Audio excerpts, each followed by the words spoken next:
We are live 364 days a year. What are we doing here? If Dom turns at SummerSlam, I'm shaving my moustache off. I've told you, if that happens, it's going. My lip is cold because of a stupid bet that I made with YouTube.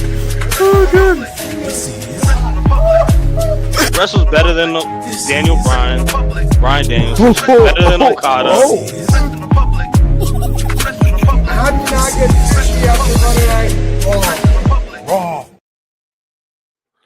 Has Logan Paul joined the Vision? Did Roxanne Perez deserve a title shot after pinning Nikki Bella again?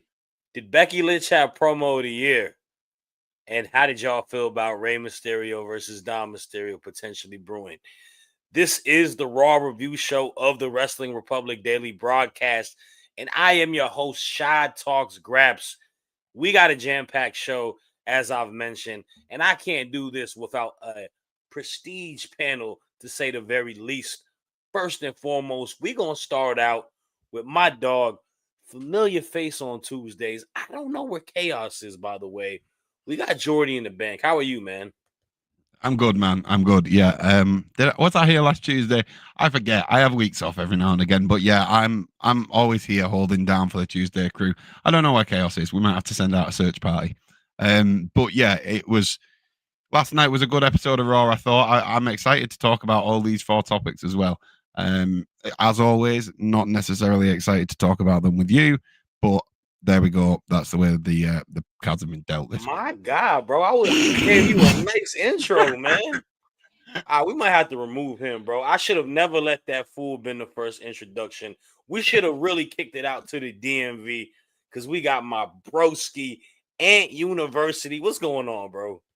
Man, what's happening, everybody? It's been a long time since I've been on here, it seems like. But I'm here on a Tuesday with my man Shad, with my man Mickey's best friend, as Clark likes to call him. And we're going to talk about Raw. And yes, Raw was exciting last night. And yeah, man, like, let's get into it. I'm excited for what's coming up, I believe. Well, yes, let's get right into it as I put what is going on with the screen. Oh, there you go. My fault, y'all. Let's get into it, man, because Jordy is excited. He said it before the show that he wanted to talk about Mr. Dominic Mysterio. And let's talk about Dominic Mysterio because we got a return of Rey Mysterio. And they had a great exchange of words, man. Dom, claiming he's the best luchador of all time. Rey naming a couple luchadors and Rey letting him know one luchador in particular, Eddie Guerrero. And Dom told him, with arguably one of the lines of the night, don't you talk about my dad's name out your mouth. Lines of the year, brother. Lines of the year, not lines of the night. Keep my dad's name out your mouth in Will Smith fashion. My goodness, man. This, to me, guys, is a storyline that will never get old. And a lot of that is because of Dominic Mysterio, man. I loved it. A lot of people are speculating, or I don't know if it's been announced, but there's rumors that this could potentially be a match at a AAA show, potentially. Maybe this could be a match in San Diego for Survivor Series with both of them having ties to it. Wherever it may be, they're just so good at rejuvenating it. And I said it on the podcast, guys. Dominic Mysterio is borderline main eventer, in my opinion. And he was the pick for me to be John Cena's last match. Because I think he's got everything in line to it, and potentially beating Cena on his last match, or even just having the last match with him, as good as a heel he is, to me, that catapults him. But we got to talk about, obviously, the promo exchange with yesterday. I want to know how you two feel about it. I'm going to kick it off to you first, Jordy, because I know you've been excited for this. What are your thoughts on the promo, Rey returning and all that? Man, I'm excited to talk about Dom again. I feel like it's been a while since I've had the pleasure to do this. I've lost the glasses. I brought the cap back. I've brought the Dominic likenesses back just for this topic and just for that line, to be honest. Like when he said, "Keep my father's name out of your mouth," that was just. I popped and like I was watching it. I don't know what time it was, 2 a.m. in the UK or something like that, and I like audibly popped as well. I absolutely loved it, and I'm with you, Shad. I'm with you on a lot of what you said. To be honest, I think that he should be seen as last opponent. I think that this storyline will never get old. I am starting to wonder, like the next time we see Dom versus Ray, Ray's not going to be wrestling for much longer now, right? And I do think Dominic has to be the one to retire Ray, whether it's mask versus hair. I know that's been thrown around. So I'm excited to see these two kind of. There was a bit of time, I agree, where kind of you could maybe say it was overdone in terms of the Ray versus Dom dynamic. They always kind of ended up circling back to each other, but it has been a little bit of time now. I think that like I'm excited to see. It's not only been a little bit of time as well. The way that Dom has improved tenfold in that time since they fought at WrestleMania. I'm excited to see what they can do because, like, when they fought at Mania, and I'm thinking Dom when he came out in the Eddie Guerrero style and he came out in the mask, they were still playing a lot on like Dom being a prisoner at that point, and that seems like a long time ago now in terms of Dom's character and how far he's come. And I would be really excited to see these two head into a feud again. I think it would be amazing if it was in San Diego. I think it would be a fantastic moment for father and son to have that match there. But I don't know. I'm intrigued and excited. And I think that, like you said, it's credit to Dom because Ray's essentially the same character as he was last time they fought. But Dom has come on tenfold, and now it's like I want to see what he can do now and how he can not improve the dynamic, but just be a bit more creative with the dynamic of the feud and see what he could bring to the table. Yeah, and obviously, like you mentioned, I think the ebbs and flows of the different storylines has always been intriguing. With, like you mentioned, the part of it, him being the criminal, the early parts of the Judgment Day with Rhea tied to it, right? I thought with the whole, funny house invasions on Christmas and Thanksgiving. And now we're at this new level of it. And to me, and I'll kick the question to you too, and you on this. Dom, it's safe to say he doesn't really need the Judgment Day at all right now, right? Like even with the womanizing aspect of it, like I don't even see the Roxanne and Liv seeds as much as I thought they were gonna plant themselves to be. To me, I feel like Dom is an established made man as himself. I want to know, obviously, your thoughts on the back and forth, but kind of on that too, man. Like him kind of being his own man at this point, and like just the growth of a character too. I'll speak on that first before I go into the back and forth between Ray and Dominic. But I feel like Dom is bigger than the current members of the Judgment Day.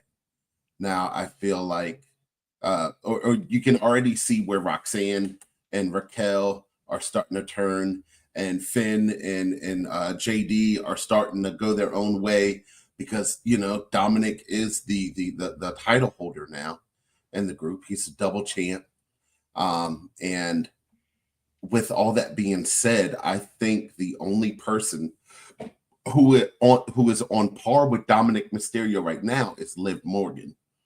And when Liv Morgan comes back, you can put those two together to be a dynamic duo, as they were when Dom split from Rhea. And I think you can remove him from the Judgment Day, have him with Liv Morgan. That'll boost Liv Morgan back up into the scene in which she needs to be in, and gives an instant feud with Raquel, because Roxanne, because I think Roxanne and Liv will be a feud that is going to be great for the next couple years. Now going back to Dominic and Ray,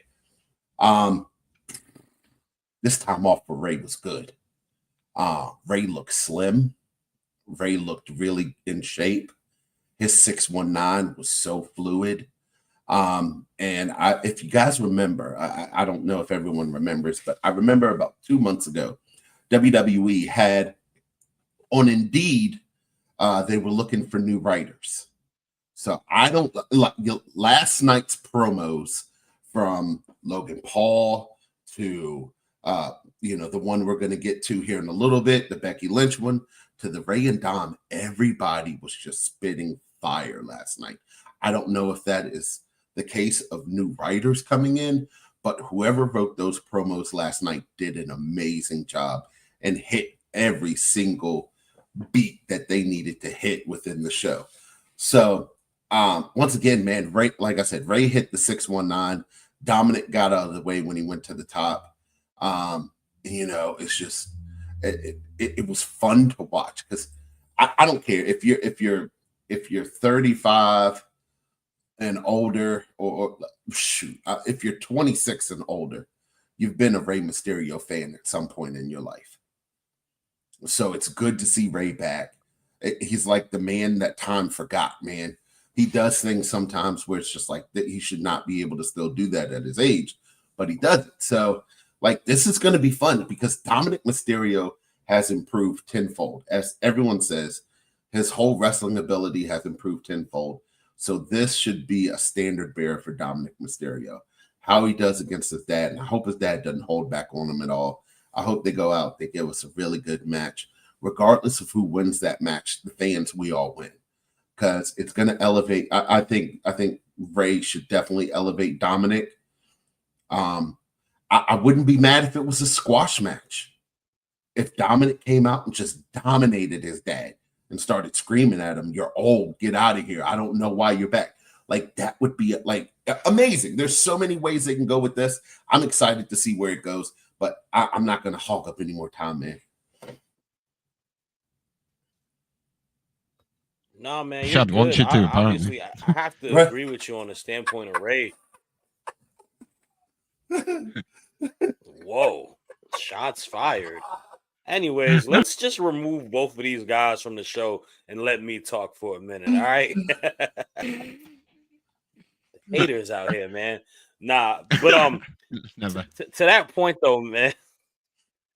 To that point, I mean, Ray's timeless, man. Ray's one of the people that everyone's gonna always know, and you have to like obviously.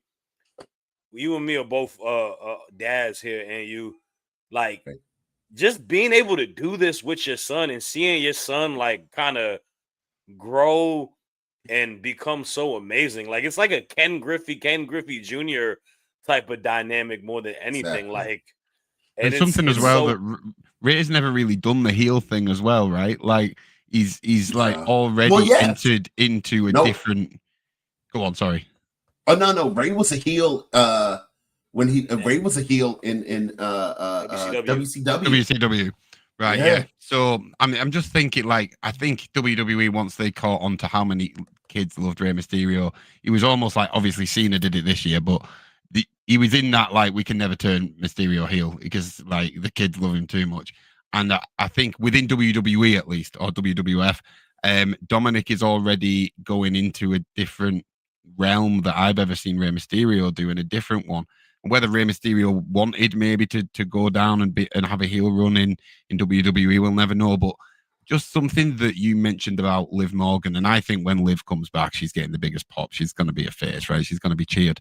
I think having Dom next to her puts Dom on a face run, which I think the crowd will actually take to at this point.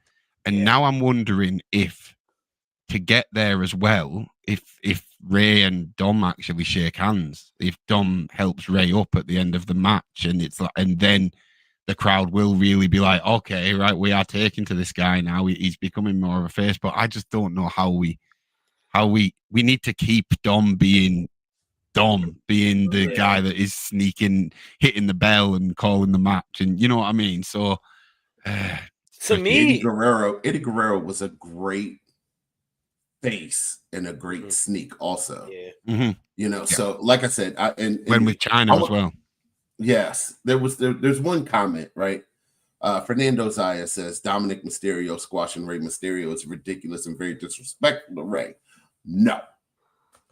To have your son do it, right? Like Rey Mysterio was in the audience. He was in attendance when Dominic won the Triple Mega Championship, Mhm. right? Now, he tried to play it off like he was mad, but as a father, you could see it in his eyes. Yeah. So having anyone else squash Rey Mysterio to end this career is disrespectful. To have Dominic Mysterio do it is poetic. And I think it would be beautiful. I agree, and I don't know if I would have him retire him like that. I would have that match happen, and Ray almost have a montage Rocky Balboa like comeback and be like, I can't go out like that. Put on a banger of a match against Dom to go out, but still lose, and have that moment of like, I don't care. Like I went out in a way that I wanted to go out, and I rated it wrong, and I got rid of the beast that was in me. Do you know what I mean? I would like that as well. So the squash, I would like to see it. I don't know if I'd like it to retire him, but I'd like to see it. We will have to see, man. They are brewing something good, and I'm excited for it. Obviously, IC title, the AAA title, both of those are on Dom's, side. So potentially, man, I could see this not being the last time they go against each other, but maybe even a moment where Dom loses the title in Mexico to Ray, and maybe they run the IC title match that due to it. And who knows? We'll have to wait and see, but I'm excited to see what goes on with that. Let's talk about our next topic, though, because we had a tag team, not tag team title match. We did have a tag team title match, I believe. Not really. No, they came down. The tag team champs were, they came out. But anyways, that's not with them. We had 2 women's tag team matches last night. We're going to talk about this one.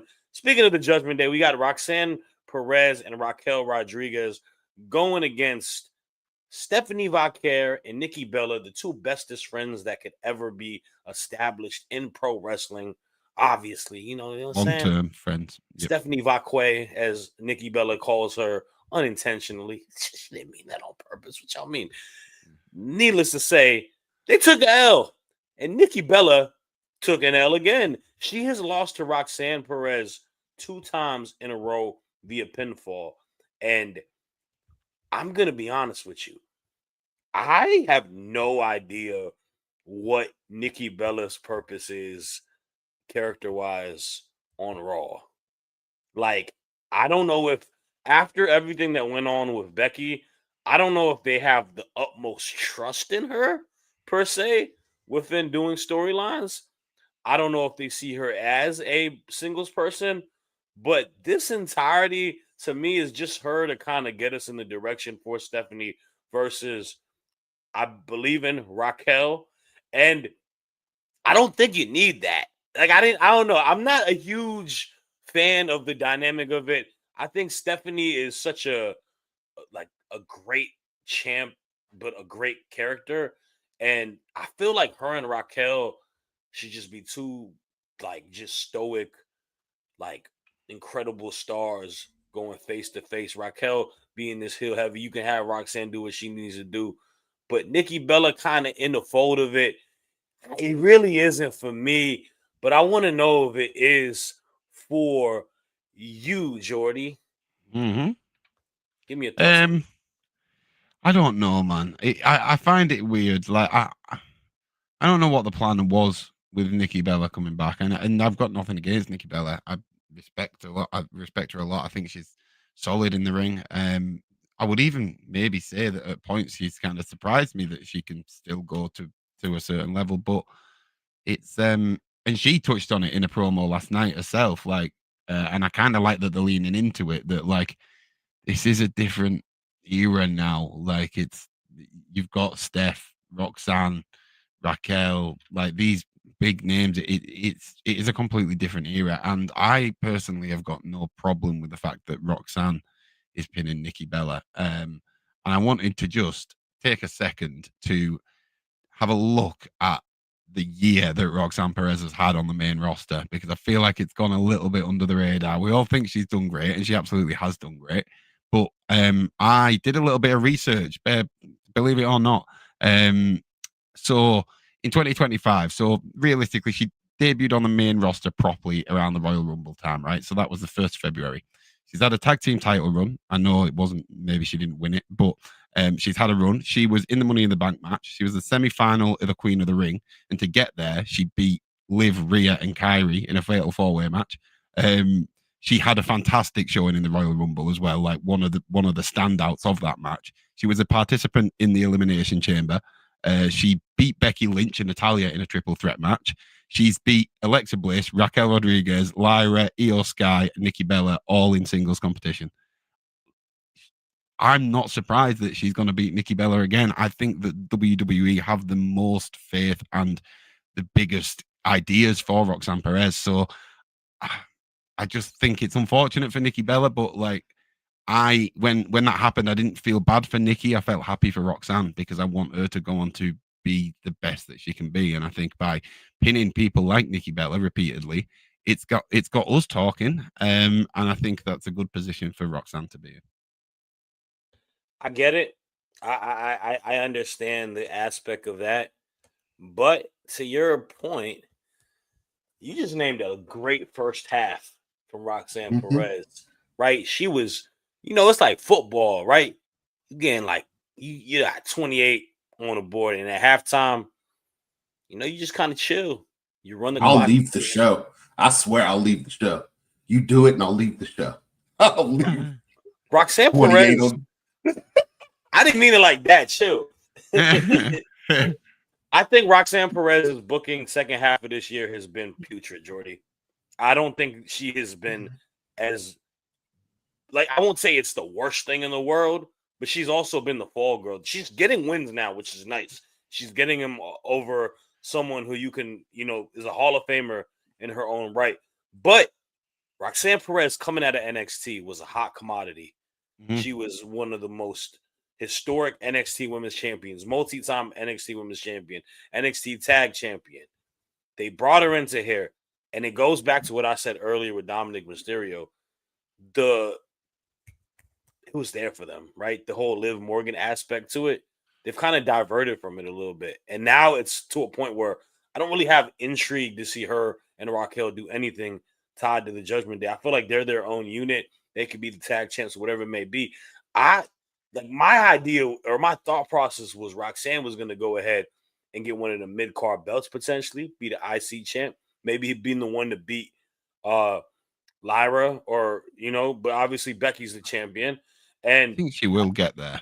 I hope so. I do. And obviously I'm not screaming saying she's cooked. It's so easy to get. Yeah, no, I do see what you mean. I think the Liv Morgan injury is kind of a little bit thrown a bit of a spanner in the works, and it was like we can't pull her out of the Judgment Day now. But I do see what you're saying.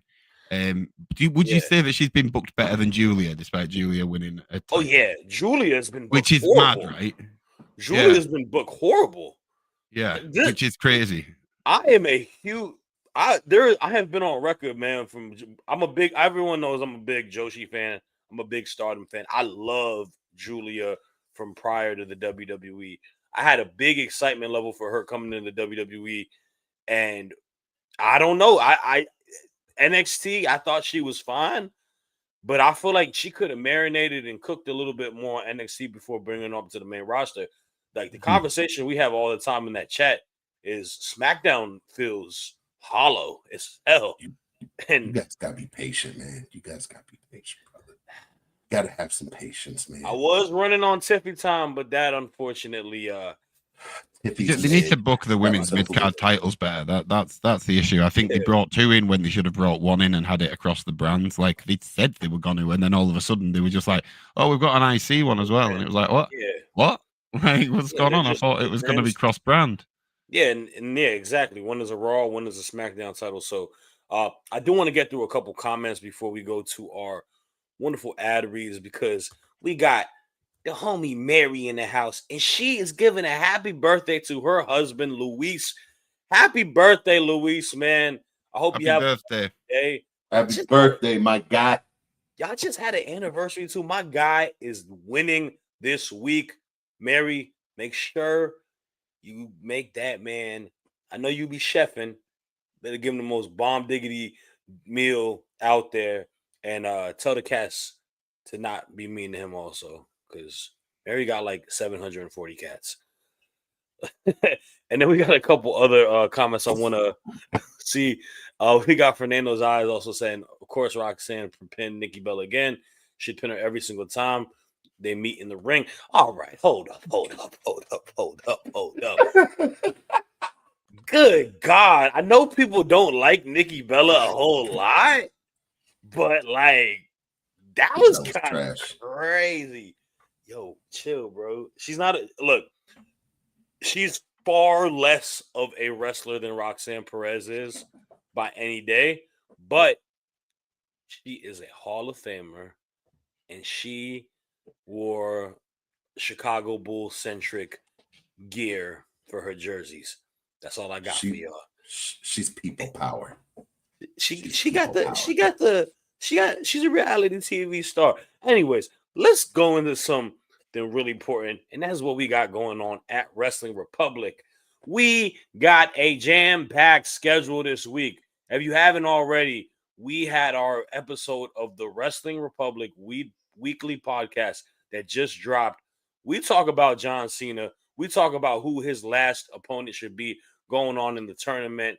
Also, this Wednesday, we got the Allison analysis, his 5 key findings from this week in pro wrestling. Also, Thursday, the top 10 options to retire John Cena. I'm sure I'm going to disagree with every single person on that list because Ben and Dez are doing it. And last but not least, you see us on the Wrestling Republic daily broadcast. If you can't catch us all throughout the week, there's something wrong with you. But I'm here to say we got a highlight show. The top 5 takes of the week from all of us. The schedule is also on board. Tomorrow, we got our news and Mount Rushmore segment. Thursday, we're reviewing AEW. Friday, we got news. And, of course, Saturday, SmackDown review and our good old Sunday Fun Day. Y'all don't want to miss any of it, man. Please like, comment, subscribe to our channel. Also, our second channel. Also, download the Etsy app.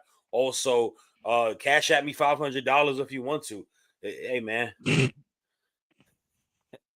Let's get into the next topic, man. Because this potentially people are calling it promo of the year. And is this a shock? Because there's only one person that can deliver promo of the years in the WWE, and that is the greatest women's superstar of all time. I'm not only saying it, ESPN is saying it, Sports Illustrated, salute to my bro SP3, they said it, and all of these guys on this channel right here on my panel, they agree with me as well. Becky Lynch is the greatest of all time, and she delivered a fiery promo to those drug addicts out in New Mexico. Her words, not mine. Albuquerque. Went out, but the fire and the passion towards Maxine Dupree, Jordy's favorite professional wrestler, Maxine Dupree. Becky let her know she is ready for her, and she's going to destroy her. It was fiery. It was great. And I want to know your thoughts on it, though. Man, I got some stuff to get off my chest. Becky Lynch came out, and we haven't seen that type of fire or just bravado from Becky Lynch since she started cutting the man promos. And I mean, from when she grabbed the mic and stood on the table till they cut to commercial, she was cooking the entire time. That's my man Shad said. She called out Sports Illustrated. She called out everyone. Just let them know that she is the greatest. She's the greatest overall. I mean, from every aspect, right? From wrestling to promos to music to attire. She's the best overall of the 4 horsewomen. And thank you, Nia Jax, for busting her nose, because that's how we got the man. So with her and Maxine Dupree, and I love how Becky's just getting tired of hearing all the little bit of chirps. She's got so much going on. As she put it, her hot husband is at home healing up. She's got that going on. She's on a show with the people who took her husband out. She's got to look at them while eating her little food back in catering every day. So she sees Braun Breaker. She sees Paul Heyman. She's got all that going on. And now Maxine Dupree has 2 wins over. And the referee, to Becky Lynch's credit, has had some fast counts, has done some terrible stuff to Becky Lynch. So I think this Becky Lynch that we're going to get in this next match with Maxine Dupree is going to be vicious. She's going to be vindictive, and she's going to look to make a point.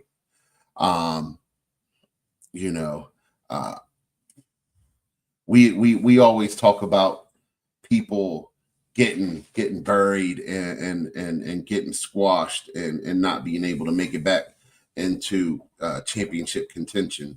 That's false when it comes to the man, because Becky Lynch came out and beat Bianca Belair in 17 seconds, and Bianca hasn't had a problem.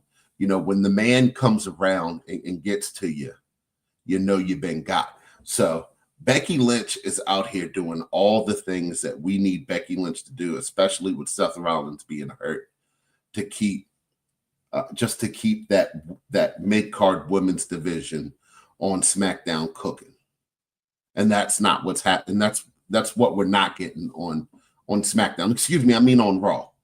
The mid-card women division on Raw cooking. And we're not getting that on SmackDown. So hopefully they take notes from that, build something big there. So I enjoyed the promo last year. Will I say promo of the year? I don't think so. I think the promo, it was a great promo, but I think the promo she cut on Paul the week before, where she didn't raise her voice, where she didn't yell, where she was focused and talked to Paul and let him know what he had coming to him, was a better promo than that one. So back-to-back weeks, I think Becky Lynch has had the best promos on the show. So yeah, man. Other than that, the match with Maxine is going to be good. It's going to be good. But yeah, Becky, welcome to the big times. Welcome to the big times, Maxine. I hope you're ready. Big times. Yeah. You know what? I'm glad that you. Ready. Yeah. So I'm gonna have to say something. I can't believe I'm saying this because I can believe I'm saying this.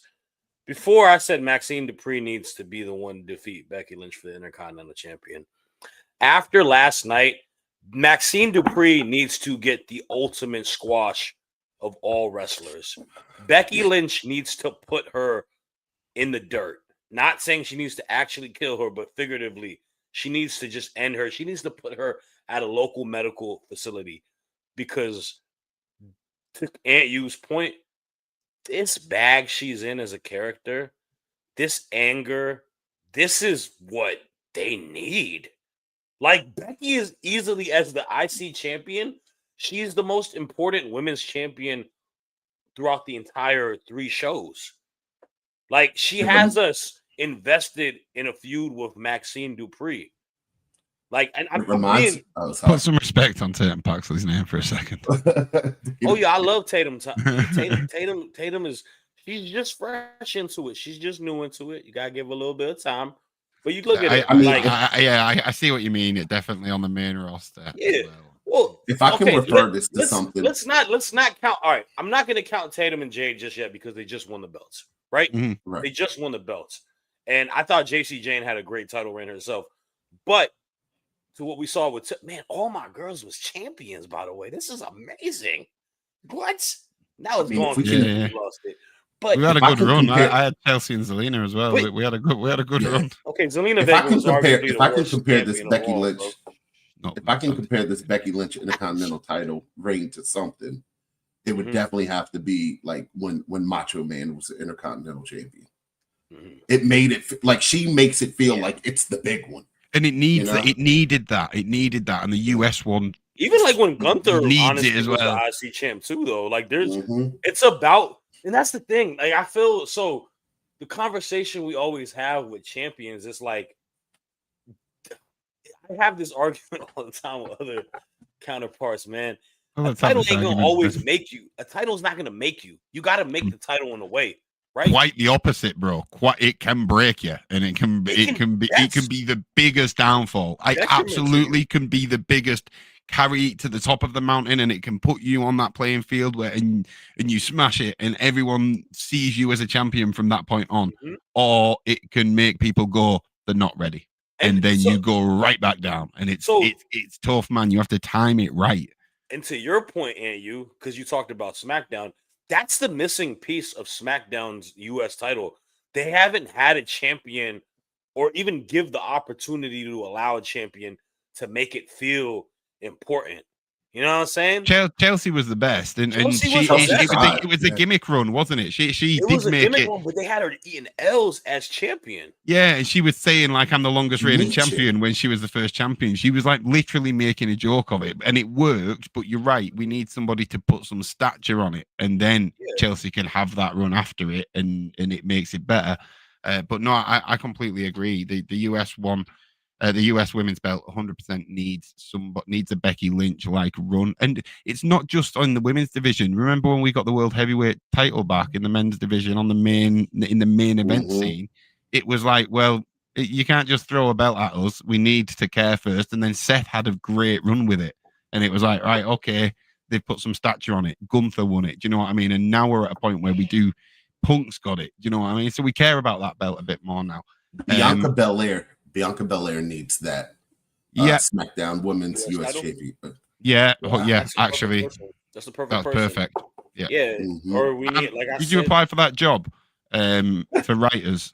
Because you should have done. Man, I did. I don't have the credentials. I applied though. I did. I ain't gonna lie. I did. I love it. Hire Aunt you. Hire Aunt you. Yeah, let's get it trending. He went to Aunt University. That's good. Justice for Aunt you. He's got a master's. Okay. Let's talk about this. We're going a little overtime. Hopefully, no one gets mad. It is what it is. It's my fault. All right, man. The Vision has been the ongoing topic in the WWE for the last months, and obviously, Seth Rollins has been stripped of his title. We got a new champion. They're that in the third. Last night, we had CM Punk come out. He cut his promo, babyface promo, doing what he does. Great sweater. Right. Sweater was dope. And we get the Vision coming out, and we get a friend potentially who we didn't expect. Later on the show, main event happens. It looks like that friend was not really his friend, and that was Logan Paul. Logan Paul got beat up by the Vision initially, but it was all a ploy with Mr. Heyman because Logan Paul had the brass knucks. He hit CM Punk, and he handed the knucks to Paul Heyman going into a big smile. The question we have today, guys, is Logan Paul the newest member of the Vision? And I'm going to just say this real quickly because I'm going to give y'all the floor on this. This cannot be a member of the Vision. Adding Logan Paul to this team with his lack of being there, with his already credibility and potentially you wanting to build a team more so where you're trying to let Heyman create a young core and they build off of that, I don't see that with Logan Paul. Now, in story, I am going to shock a lot of people. I liked it last night, and I liked it a lot. I think if this is the ploy that we get to War Games and it's Logan Paul and potentially Brock Lesnar with the Vision as one team, that is the biggest heat magnet you can create in the WWE right now, because people don't like the Vision right now in kayfabe because they're the heels, but people don't like Logan Paul. And, give or take how you feel about Brock Lesnar. If he's a heel, people shouldn't like Brock Lesnar. People online don't like Brock Lesnar. But to me, I feel like it's a War Games plot. I don't know if he is in the Vision, but let's say hypothetically he is in the Vision. I want to know how y'all would feel about that. We're going to kick it off to you first, Jordy. Give me your thoughts on that. People aren't going to like it. I kind of alluded to this in the chat before, but I'll say it on a public platform. I'll say it on the podcast. And to be clear, I don't like Logan Paul. I don't know him, but not a huge fan of his. However, look, the biggest problem with the Vision from the start is that everybody cheered them when we were supposed to be booing them. Nobody would boo them. Everyone was cheering. Everybody was singing Seth's song.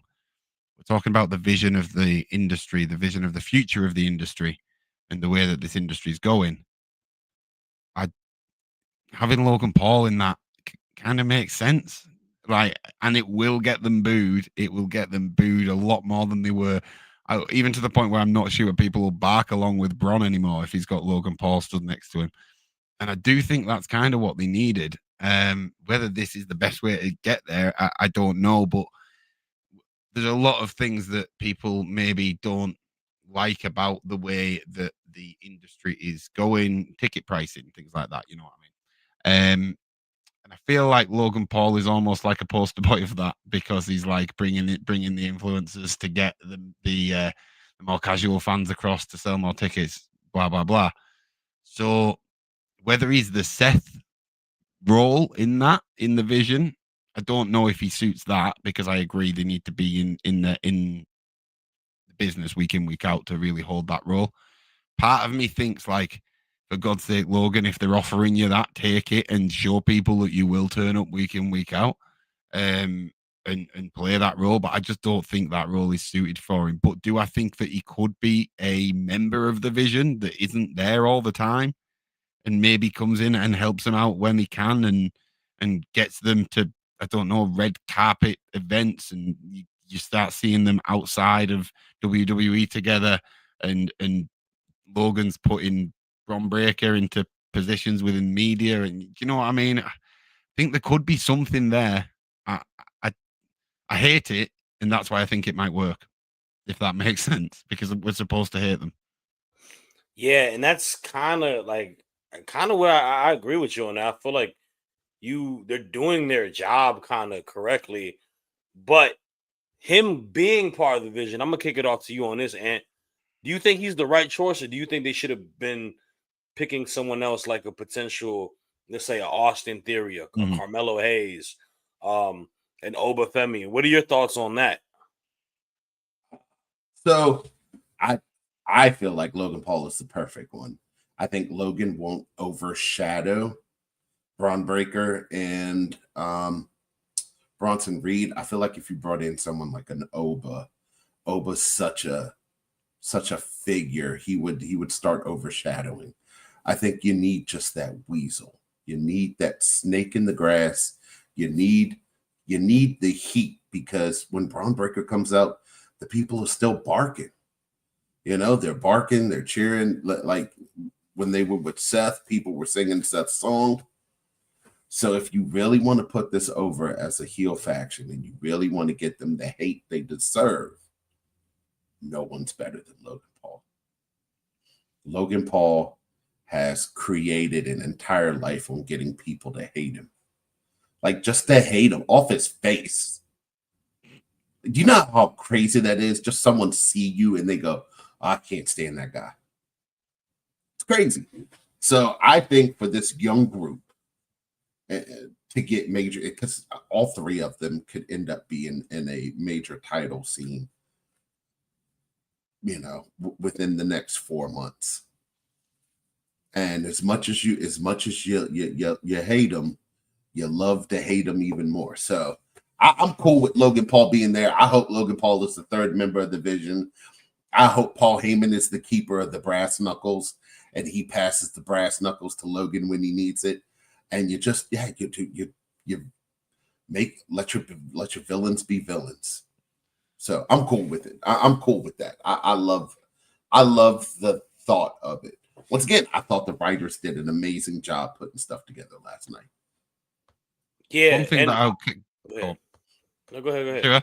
It's just a quick one, and I've only really thought about it now. But when you actually think of Logan's wrestling style and his dynamic and what he brings to a wrestling match, I actually think that the Vision don't have that. You know what I mean? Like the high flying spots and stuff like that. They've got the athleticism, they've got the powerhouse. They've not got somebody that's going to do the big photograph spot doing the moonsault back onto a table. You know what I mean? Whereas Logan can bring that to them. So from a dynamic perspective as well, I actually think it would work. The more I say it, the more I dislike myself for saying it, which is again why I think it's going to work. You could be seeing the new age Shield right here. Ooh. Okay. Right. You're right. Potentially. It's going to be interesting, man. We are in a very fun time of pro wrestling, man. All aboard with everything to War Games.